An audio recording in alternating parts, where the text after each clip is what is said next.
장로교회가 중국에 다녀왔습니다. 물론 여러분들 많은 분들은 뉴욕에서 계속 평상시의 삶을 계속 사셨지만 여러분들이 파송하시고 그리고 여러분들을 대표하고 대신해서 우리 비전 챌린지 팀이 중국에서의 사역과 한국에서의 학습을 잘 마치고 돌아왔습니다. 중국은 참 넓은 나라이고 그리고 정말 사람이 많습니다. 여러분 아시겠지만 그리고 지난 40-50년 동안 그 사회주의, 그 중국 한족 중심적 사회 공산주의의 핍박 아래서 참 교회들이 나름 날로 강건해지고 성장하는 그러한 역효과를 이루고 있는 상황입니다. 그러니까 사실 중국에 있는 그 정부가 우리 선교 사역을 도와주는 일이 무엇이냐면 중국 정부는 크리스찬들이라 할지라도 문제를 안 일으켜도 한족이 모이는 가정교회 같은 경우에 너무 많이 모이는 것을 원치 않습니다.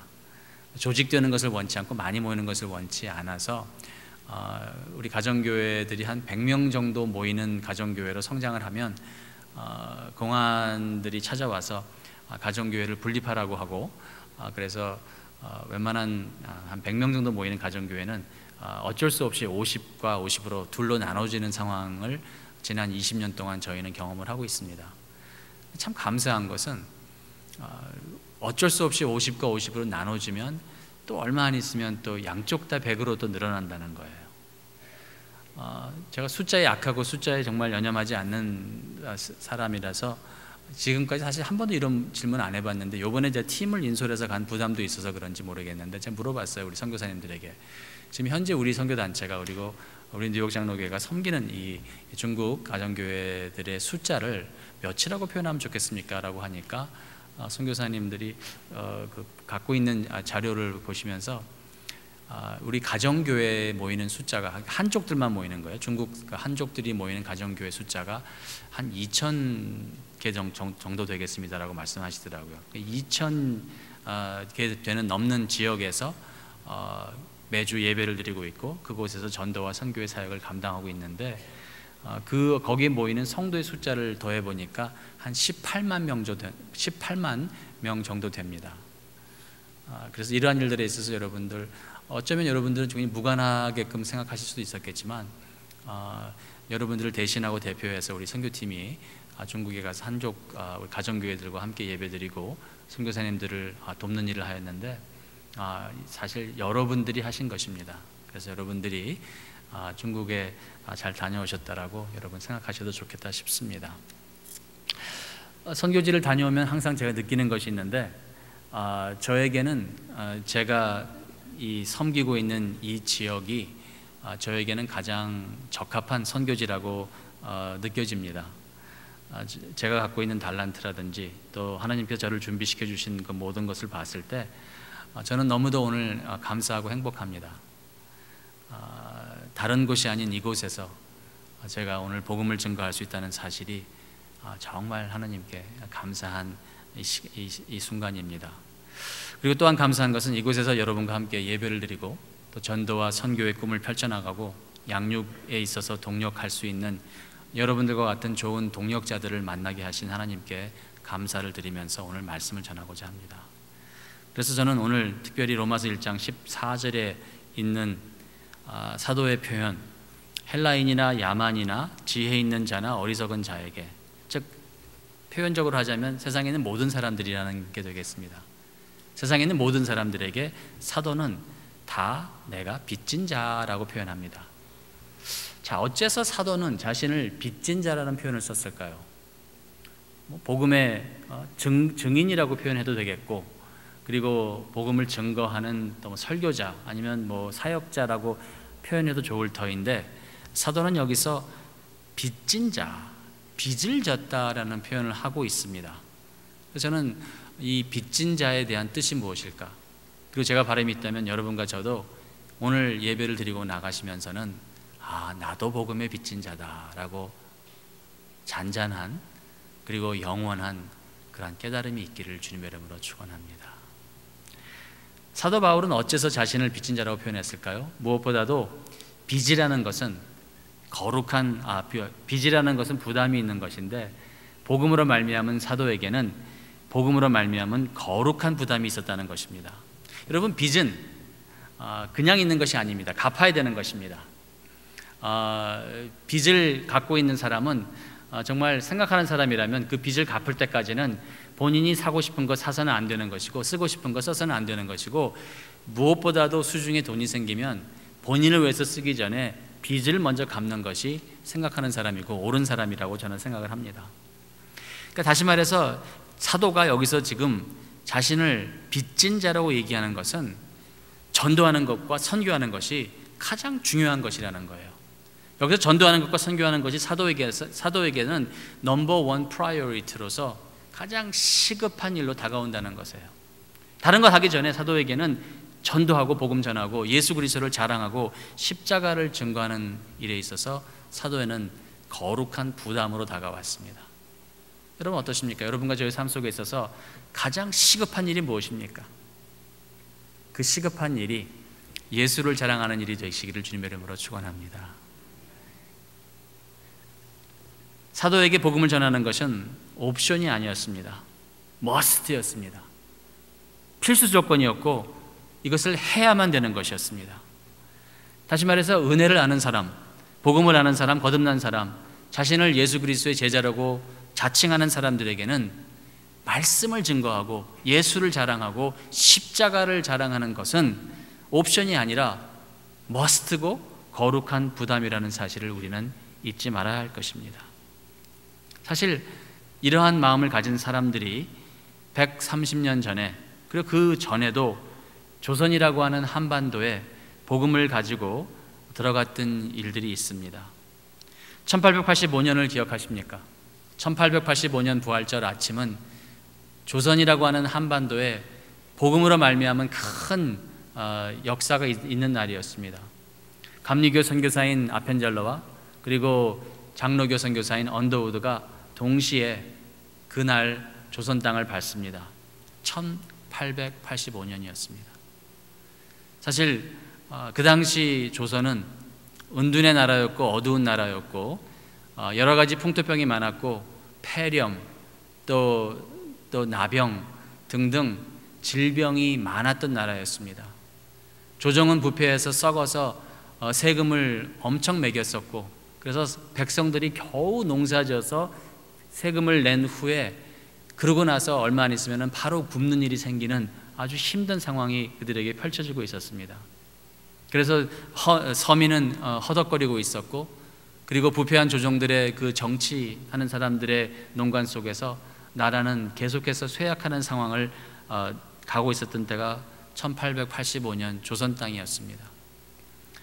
이 땅에 부활절 아침에 온 언더우드 선교사의 기도문에서 우리가 읽을 수 있는 것이 있는데, 굉장히 유명한 기도문인데, 이번에 선교팀과 함께 제가 선교지를 다녀오고 나서 오늘 말씀을 준비하면서 다시 한번 이 언더우드 선교사의 기도문을 읽으면서 오늘 여러분에게 제 마음을 증거하고자 합니다.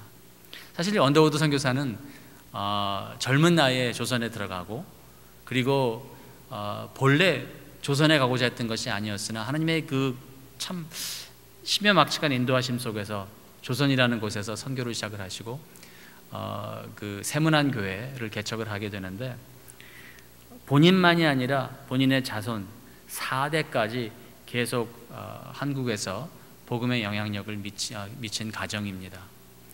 우리가 잘 알고 있는 한국에서의 유명한 그 대학교 병원이 있습니다. 세브란스 병원인데, 우리 선교팀은 참 심야막측하게도 우리 선교팀 일정에 없었던 일이었지만 103세의 나이에 그 소천의 부르심을 받은 방지일 목사님의 그 빈소에 저희가 찾아갈 수 있었습니다.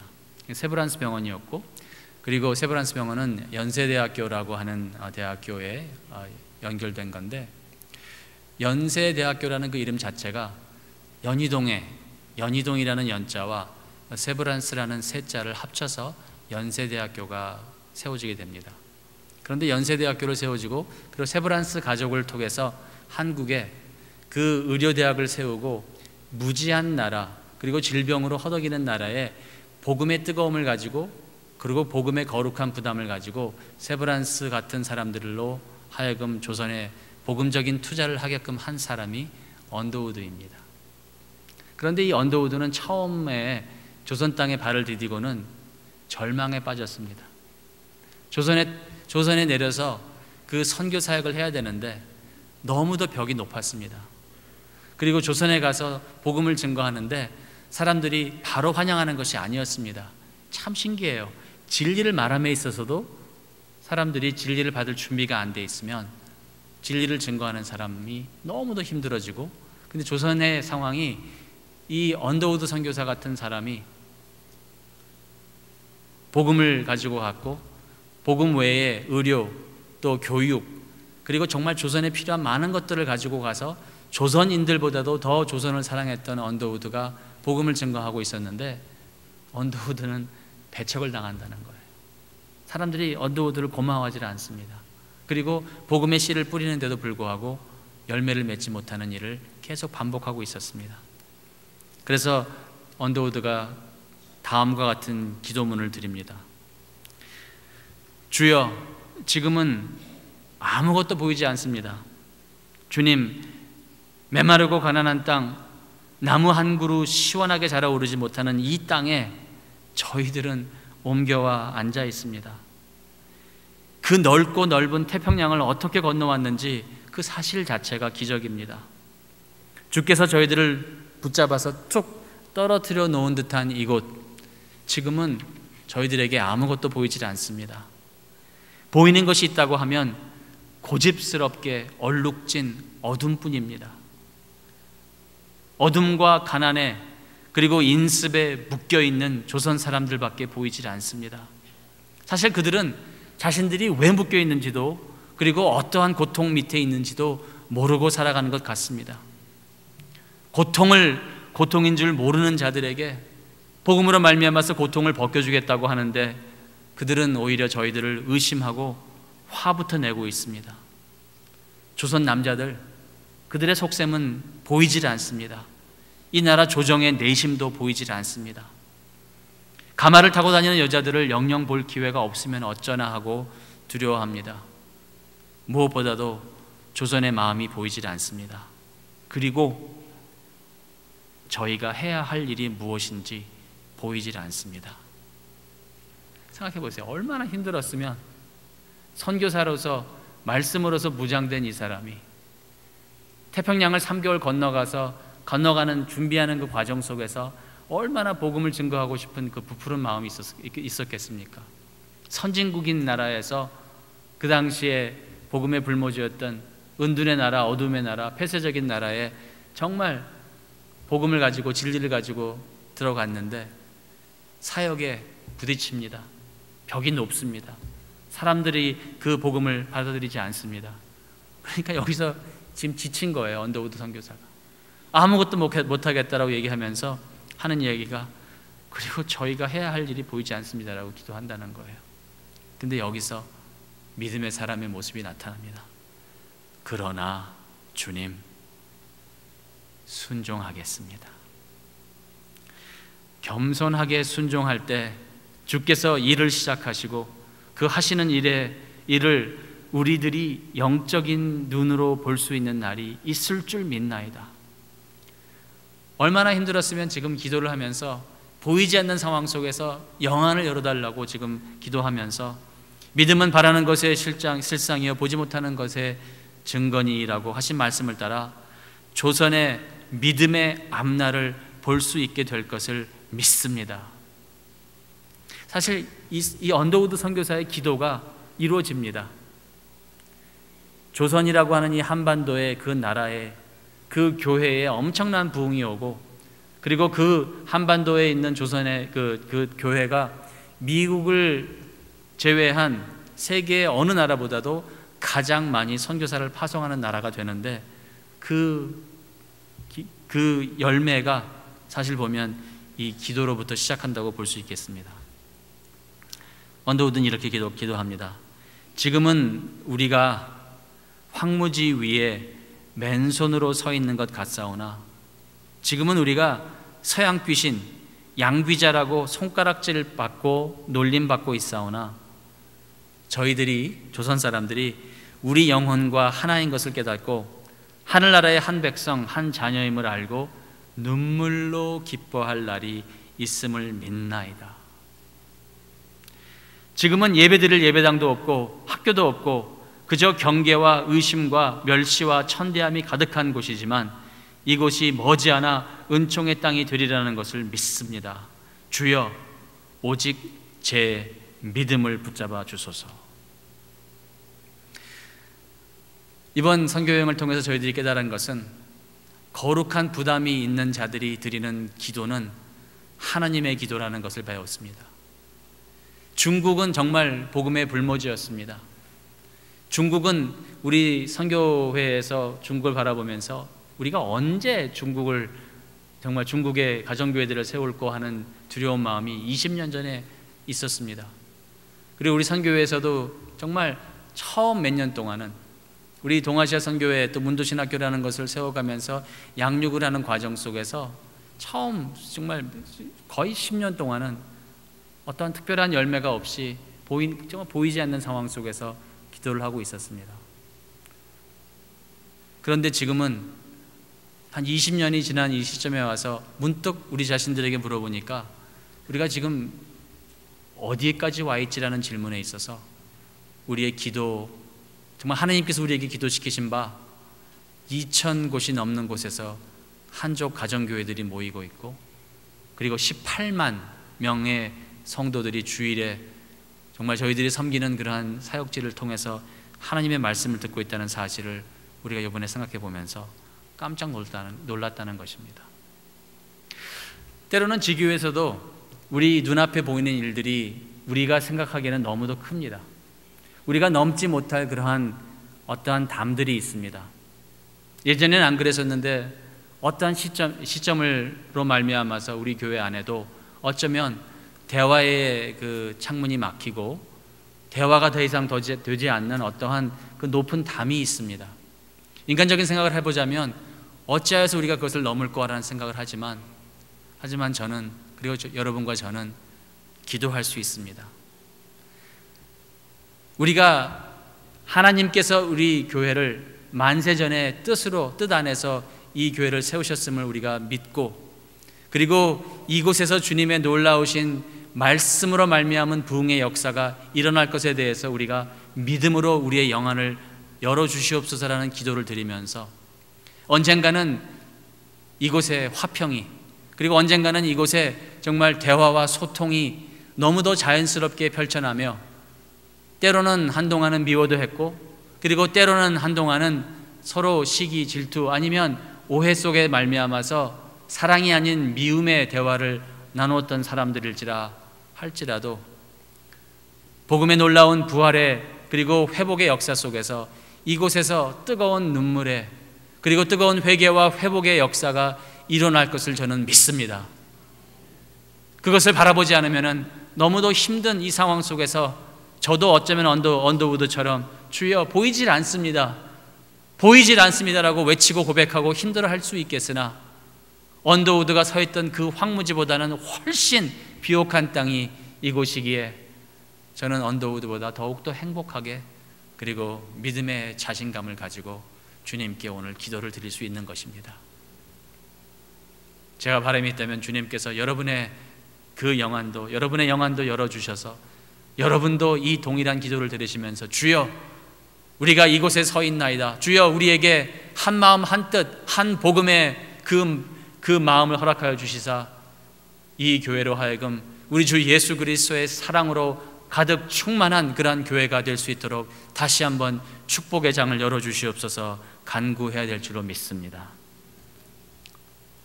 복음에 빚진 자들이 하는 일들이 그러한 일들입니다.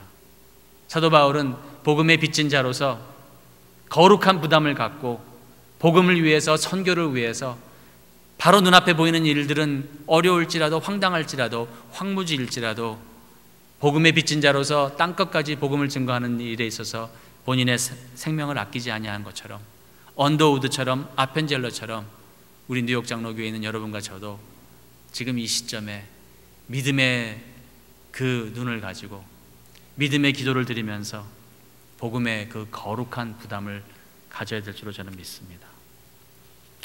사도 바울이 지금 내가 빚진 자라는 표현을 할 때는 사실 사도에게는 복음의 그 진정한 깨달음이 있었다는 것을 우리는 알 수 있어야 됩니다.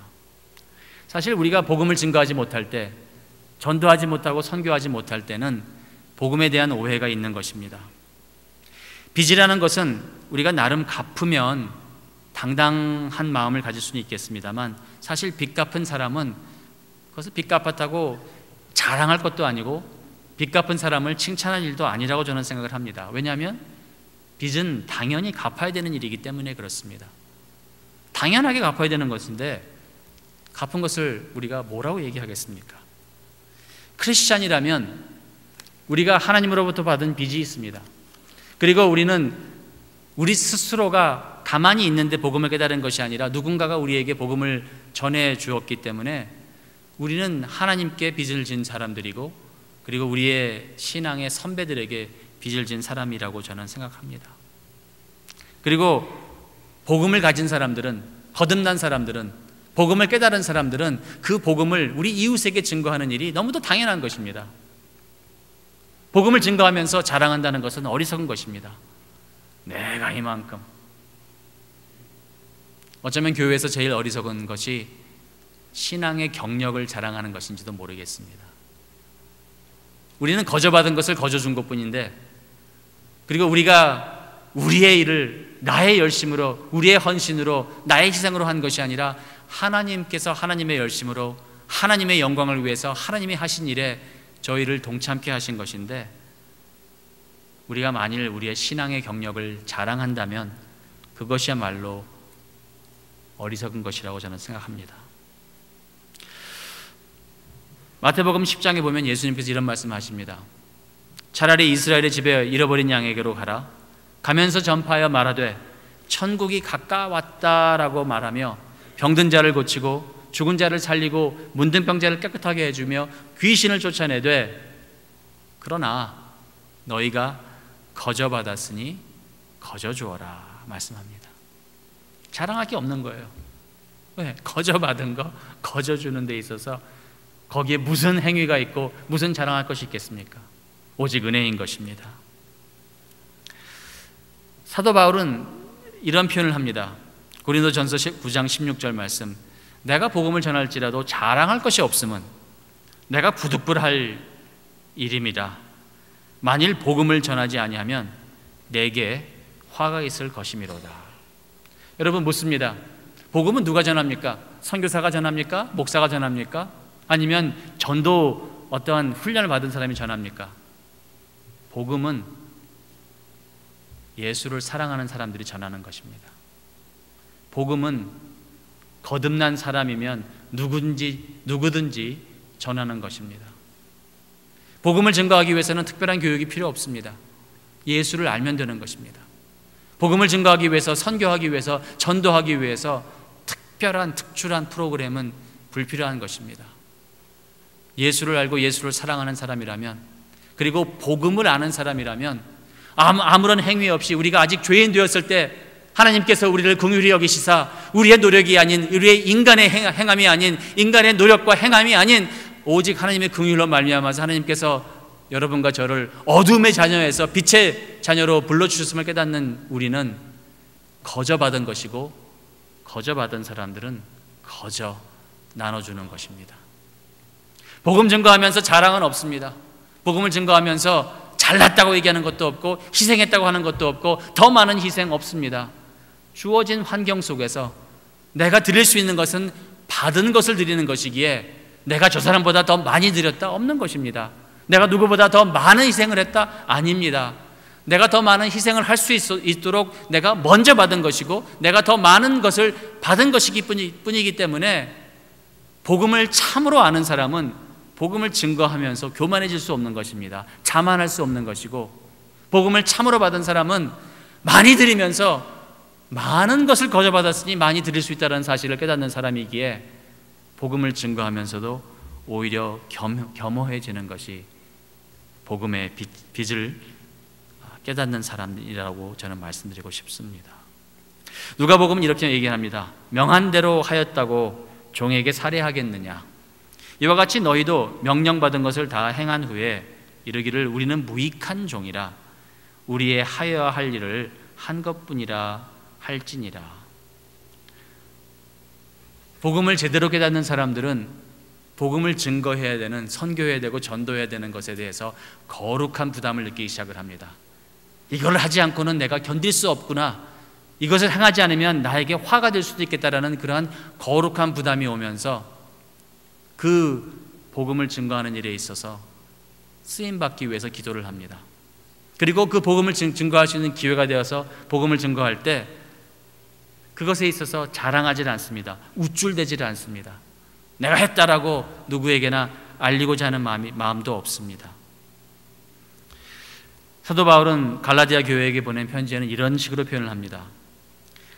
그러나 내게는 우리 주 예수 그리스도의 십자가 외에 결코 자랑할 것이 없으니 그리스도로 말미암아 세상이 나를 대하여 십자가에 못 박히고 내가 또한 세상을 대하여 그러하니라. 여러분, 교회에 자랑할 것이 무엇이 있습니까? 교회에서 자랑할 것이 예수가 아니라면 우리가 무엇을 자랑하겠습니까? 전통입니까? 건물입니까? 개개인의 명예입니까? 프로그램입니까? 저는 아니라고 생각합니다. 교회에서 자랑할 것은 오직 예수 그리스도. 우리가 살았으나 죽었으나 오직 예수 그리스도. 그리고 앉아있으나 또 우리가 달려갈 때나 오직 예수 그리스도.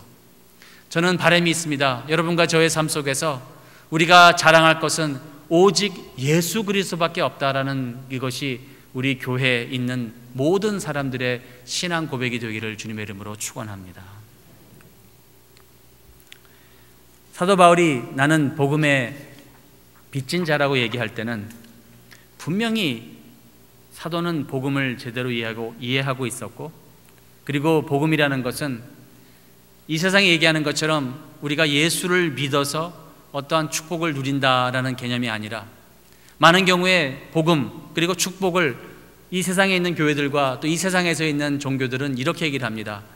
너희들의 신에게 잘 보이고 너희들에게 신에게 잘 빌어서 너희들의 신으로부터 너희들이 원하는 것을 받는 것이 축복이다라고 얘기를 하지만 그것은 복음을 모르는 사람들이 하는 얘기입니다. 사도는 그렇게 복음을 이해하지 않았습니다. 사도는, 그리고 여러분과 저는 복음을 그렇게 이해하지 않았습니다. 기독교에서 얘기하는 복음은, 그리고 예수 그리스도가 증거하시는 복음은 우리가 예수를 잘 믿어서, 우리가 예수에게 잘 빌어서, 예수에게 잘 보여서 우리가 원하는 것을 얻는 것이 축복이라고 얘기를 하지 않습니다. 이제나 오늘이나 그리고 주님 강림하시는 그날까지 기독교에서 얘기하는 복음은 예수를 통해서 어떠한 우리가 원하는 것을 얻는 것이 축복이 아니라 예수가 축복입니다. 예수를 아는 것이 축복이고, 예수를 얻는 것이 축복이고, 예수와 연합하는 것이 축복이고, 예수와 동행하는 것이 축복이고, 예수를 증거하는 것이 축복이고, 예수를 자랑하는 것이 축복이며, 예수에게 예배드리는 것이 축복이라고 저는 말씀드리고 싶습니다. 오직 예수, 오직 예수 그리스도의 보혈로 번복된 십자가를 붙잡는 그 신앙만이, 끝까지 갈 수 있는 믿음이라고 저는 여러분에게 외치고 싶습니다. 복음에 비친 자들은 적어도 복음을 그렇게 이해해야 됩니다. 내가 예수 잘 믿어서, 내가 예수를 잘 믿어서 무엇이 되고자 하는 것이 아니라 예수와 동행함으로써 예수님께서 나에게 아무리 낮은 곳으로, 아무리 인정받지 못하는 곳으로, 아무리 누구든지 알아주지 못하는 곳으로 가시라 할지언정 예수님과 동행한다면 어디든지 가겠습니다라고 고백하는 주의 백성 되시기를 주님의 이름으로 축원합니다. 그것이 회복입니다. 예수와 동행하는, 그래서 세상이 바라는 것을 다 포기할 줄 아는 것이, 그것이 명예입니다. 예수가 인정하는 삶이 명예이고, 예수가 알아주는 삶이 명예이고, 예수와 동행하는 삶이 명예인 것을 깨닫는 주의 귀한 성도님 되시기를 주님의 이름으로 축원합니다. 중국에서 많은 사람들을 만났습니다. 18만 명의 우리 한족 교회들을 이끄는 우리 섬기미들을 만나고 그들을 격려하고, 그리고 중국 한족 노회가 작년에 저희 선교회를 통해서 시작되었는데, 독자적인 노회로서는 이번에 처음 2명의 목회자를 세우는 안수식에도 저희 선교팀이 함께 할 수 있어서 너무도 감사했습니다. 사실 좀 보안에 좀 어려움이 있었기 때문에 저는 아마 우리가 그런 자리에는 못 갈 것이라고 저는 생각을 했습니다.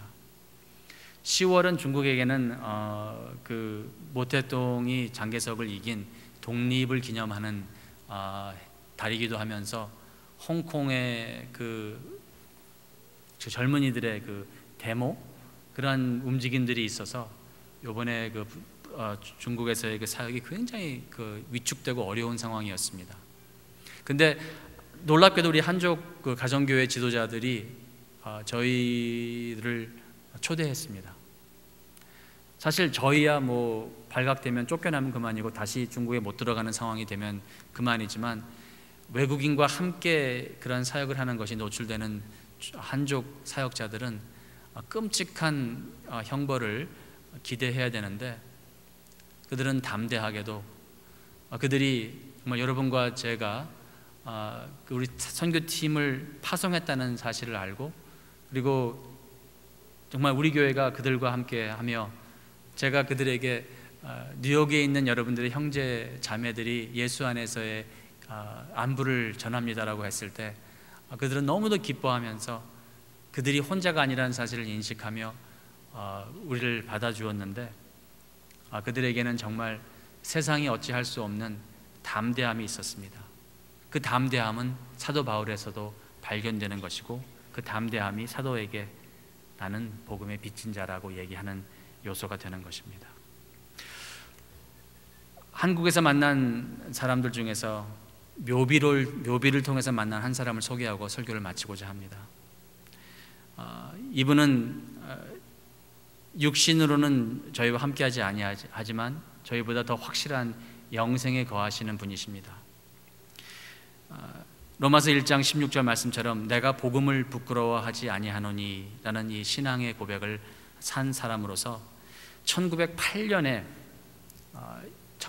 여름에 한국에 온 지 9개월밖에 되지 않은 상황 속에서 25세의 나이로 젊은 여 선교사가 한국에서 순교를 합니다. 1908년 여름에. 그녀가 죽기 전에 부모님에게 보낸 편지가 있어서 그 편지를 소개하고 설교를 마치고자 합니다. 전문을 읽지 않고 부분만 읽습니다. 한쪽에서는 탄압이 점점 심해지고 있습니다. 그저께는 예수님을 영접한 지 일주일도 안 된 서너 명이 끌려가 순교했고, 토마스 선교사와 제임스 선교사도 순교했습니다.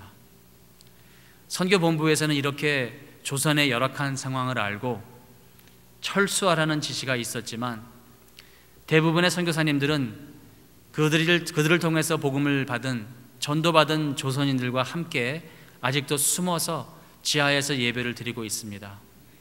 그들은 어쩌면 모두가 순교할 각오를 작정을 한 사람들인 것 같습니다. 아버지, 어머니, 어쩌면 이 편지가 제가 아버지, 어머니께 드리는 마지막일 수 있겠습니다. 기억납니다. 제가 이곳에 오기 전 뒤뜰에 심었던 한 알의 씨앗이 내년이면 꽃으로 활짝 피겠죠. 그리고 또 다른 씨앗을 만들어내겠죠. 사랑하는 아버지, 어머니, 저는 이곳에서 작은 씨앗이 되기로 결심했습니다. 제가 씨앗이 되어서 이 땅에 묻히고, 그리고 하나님의 시간이 되어서 아마 조선 땅에 많은 꽃들이 피면 이곳 사람들도 여러 나라의 씨앗이 될 것입니다. 그래서 저는 이 땅에 저의 심장을 묻겠습니다. 이것은 조선을 향한 제 인간의 열정이 아니라 조선을 향한 하나님의 열정이라는 것을 알게 되었습니다. 아버지, 어머니 사랑합니다. 루비 레이첼 캔드릭 드림.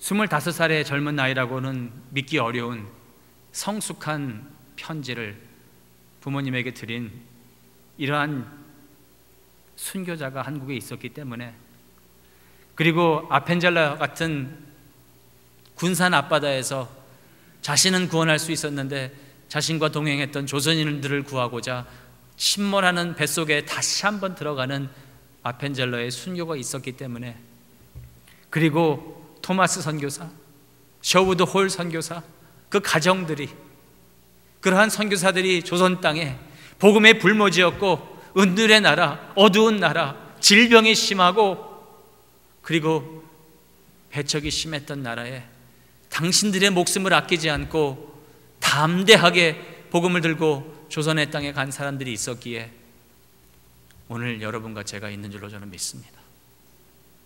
이렇게 여러분과 저는 복음의 빚진 자들입니다. 하나님께 빚진 자들이고, 그리고 하나님의 말씀을 들고 우리에게 다가온 우리의 신앙의 선배 선교사님들에게 빚진 자들입니다. 제가 설교를 시작을 하면서 제가 이렇게 말씀드렸습니다. 제가 깨달은 것은 저에게는 바로 이곳이 선교지라는 사실을 다시 한번 깨닫고 돌아왔다고. 제가 바람이 있습니다. 여러분도 저와 함께 이 뉴욕에 단순히 거주하는 거주민이 안 되고, 뉴욕, 뉴저지에 이곳에 단순히 살아가는 이민자들이 아니라 여러분도 저도 뉴욕을 선교지 삼는 선교사가 되기를 주님의 이름으로 축원합니다. 만일 우리가 복음의 빚진 자들로서 복음의 거룩한 그 부르심에 그 부담을 갖고 예수 그리스도를 온전히 알아가는, 그리고 예수 그리스도가 축복이라는 사실을 깨닫는 그 복음을 붙잡고, 그리고 우리의 생명을 아끼지 않는 하나의 미랄이 되어서 이 뉴욕 땅에 우리의 삶을, 그래서 교회 안에서의 빛과 소금이 아니라 교회 바깥에서의 빛과 소금의 삶을 살기로 오늘 작정하는 사람들이 이곳에 일어날 수만 있다면, 저는 단순히 복음으로 말미암아서 이 교회가 회복되는 것이 아니라 뉴욕이 회복될 수 있다고 저는 믿습니다. 하나의 미랄이 되지 않겠습니까? 아무래도 한 번 살고 아무래도 한 번 죽는 우리의 삶, 무엇을 위해서 투자하시겠습니까?